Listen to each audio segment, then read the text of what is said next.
இந்த 2 தான் ரொம்ப முக்கியமான ஒண்ணு. நம் வாழ்க்கை மாற வேண்டும். நம் வாழ்க்கை மாற்ற வேண்டும். இதுல ஏதோ ஒண்ணு மட்டும் தான் நடக்குது அப்படின்னாலே எங்கேயோ தவறு நடக்கிறதுன்னு அர்த்தம். நம் வாழ்க்கை மாறினால் நம் வாழ்க்கை மற்றவர்களை என்ன செய்யும்? மாற்றும். இதுதான் நம்மளுடைய நோக்கமாக இருக்கிறது. நம் கூடுகையினுடைய அல்டிமேட் பர்பஸே அதுதான். சேஞ்ச். முதல்ல எனக்குள்ளாக அந்த மாற்றத்தை நாம கொண்டு வர வேண்டும். அடுத்து மற்றவர்களுக்குள்ளாக அந்த மாற்றத்தை கொண்டு வர வேண்டும். ஆண்டவராய் இயேசு கிறிஸ்து இந்த பூமியிலே 33 வருடம் வாழ்ந்தார். 30 வருடம் அவர் தான் தேவனுக்கு பிரியமாய் வாழ்ந்தார். இந்த 30 வருடத்தில் அவர் மற்றவர்களை ஏதோ ஊழியத்துல போய் செய்து மாற்றி பெரிய அளவு ஊழியம் செய்தாரா அப்படின்னா இல்லை. ஆனால் 30 வருடங்கள் அவர் தேவனோடு வாழ்ந்தார். தன்னுடைய வாழ்க்கையிலே அவர் கீழ்ப்படிதலை கற்றுக்கொண்டு பூரணராய் அநேகருக்கு முன்மாதிரியாக வாழுகிறார். கடைசி 3 வருடங்கள், அந்த 3 வருடங்கள் தான் அவர் இந்த பூமியிலே வெளியரங்கமாக ஊழியம் செய்கிறதாக நம்ம வேதம் அதை பதிவு செய்கிறது. இந்த 3 வருட ஊழியத்துல தான் இந்த உலகமே தலைகீழாக புரட்டி போடப்பட்டிருக்கிறது. இயேசு கிறிஸ்துவினுடைய வாழ்க்கையை 33 வருடத்தை 30 வருடம் 3 வருடம் என்று பிரித்து விடலாம். இந்த 3 வருடத்திலே 12 பேரை தேர்ந்தெடுக்கிறார். உலகத்தில் அன்றைக்கு வாழ்ந்த மற்றவர்கள் அல்ல, அந்த 12 பேரிடத்திலே தன்னை வெளிப்படுத்தி காண்பித்தார். அவர்கள் வாழ்க்கை மாற்றம் பெற்றது. ஒரு நபரை தவிர அவர்களுடைய வாழ்க்கை மாற்றம் பெறுகிறது. அவர்கள் மாற்றினார்கள். இப்ப நமக்கு ஒரு கேள்வி இருக்கிறது. இந்த 3 வருடம், அந்த 3 வருடம் அவர் ஊழியத்தில் ஈடுபட்டார். இந்த 30 வருடமும் அதை செய்திருந்தால் இந்த உலகம் எப்படி மாறி இருக்கும்? பெரிய தப்பு பண்ணிட்டாரு தேவன். அல்லது எக்ஸ்ட்ரா ஒரு 15 வருஷம் சேர்த்துக்கலாம், இன்னும் நிறைய மாற்றங்களை ஏற்படுத்தி இருக்கலாமே.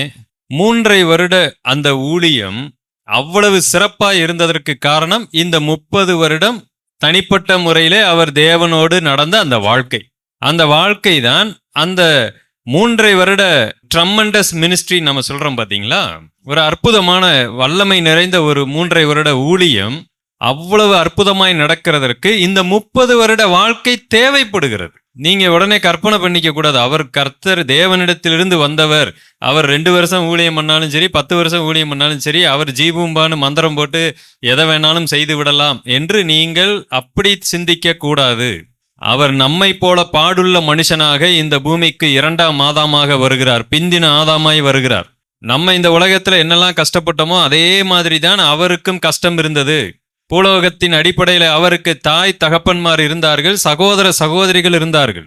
அவர்களோடு அவர் வாழ்ந்து வருகிறார். அவர் அங்க இருக்கக்கூடிய எல்லா பிரச்சனைகளையும் அவர் சந்திக்கிறார். அதன் மத்தியிலே அவர் தேவனுக்கு பிரியமாய் வாழுகிறார். அதைத்தான் எபிரேயர் 5 வாசிக்கிறோம் நாம. அவர் பட்ட பாடுகளினாலே கீழ்ப்படிதலை கற்றுக்கொள்ளுகிறார். இந்த 30 வருட வாழ்க்கை என்பது அவருடைய 3 வருட ஊழியத்திற்கு மிக அவசியமான ஒன்றாக இருக்கிறது. ஒரு ஊரில் மரத்தை வெட்டுவதற்கான போட்டியை வைக்கிறார்கள்.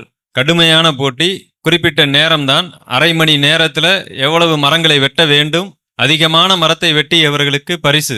திடீரென்று போட்டி ஆரம்பிக்கிறது. தங்களுக்கு முன்பதாக தோப்பு மாதிரி அப்படியே ஃபுல்லா மரம் செடி கொடிகள் இருக்கிறது. திடீர்னு ஒருத்தர் போறாரு, வெட்டிக்கிட்டே இருக்கிறாரு, ஒரு கேப் விடல.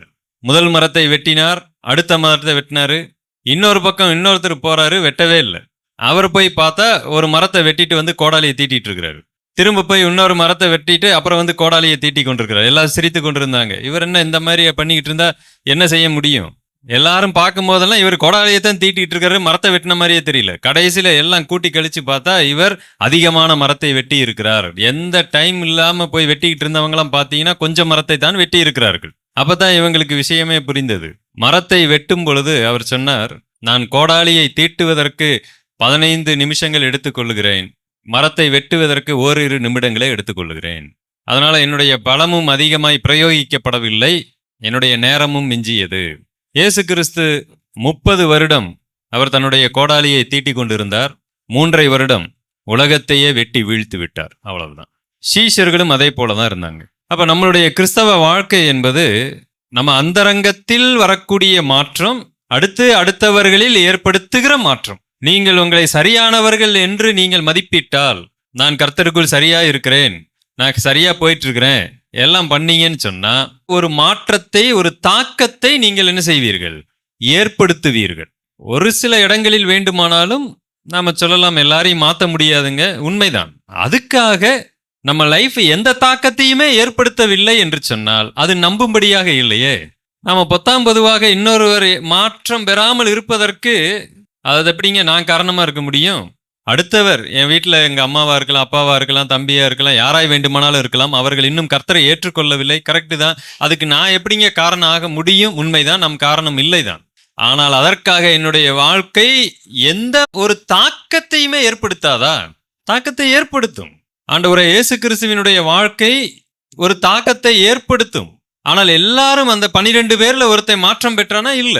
ஆனால் அந்த 12 பேர்ல ஒருவன் இயேசு கிறிஸ்துவினுடைய அன்பை, இயேசு கிறிஸ்துவினுடைய வல்லமையை எல்லாவற்றையும் பார்த்தவன். என்னுடைய பாயிண்ட் இதுதான். நீங்கள் மாறினால் மாற்றுவீர்கள் அல்லது ஒரு பெரிய தாக்கத்தை என்ன செய்வீங்க? ஏற்படுத்துவீர்கள்.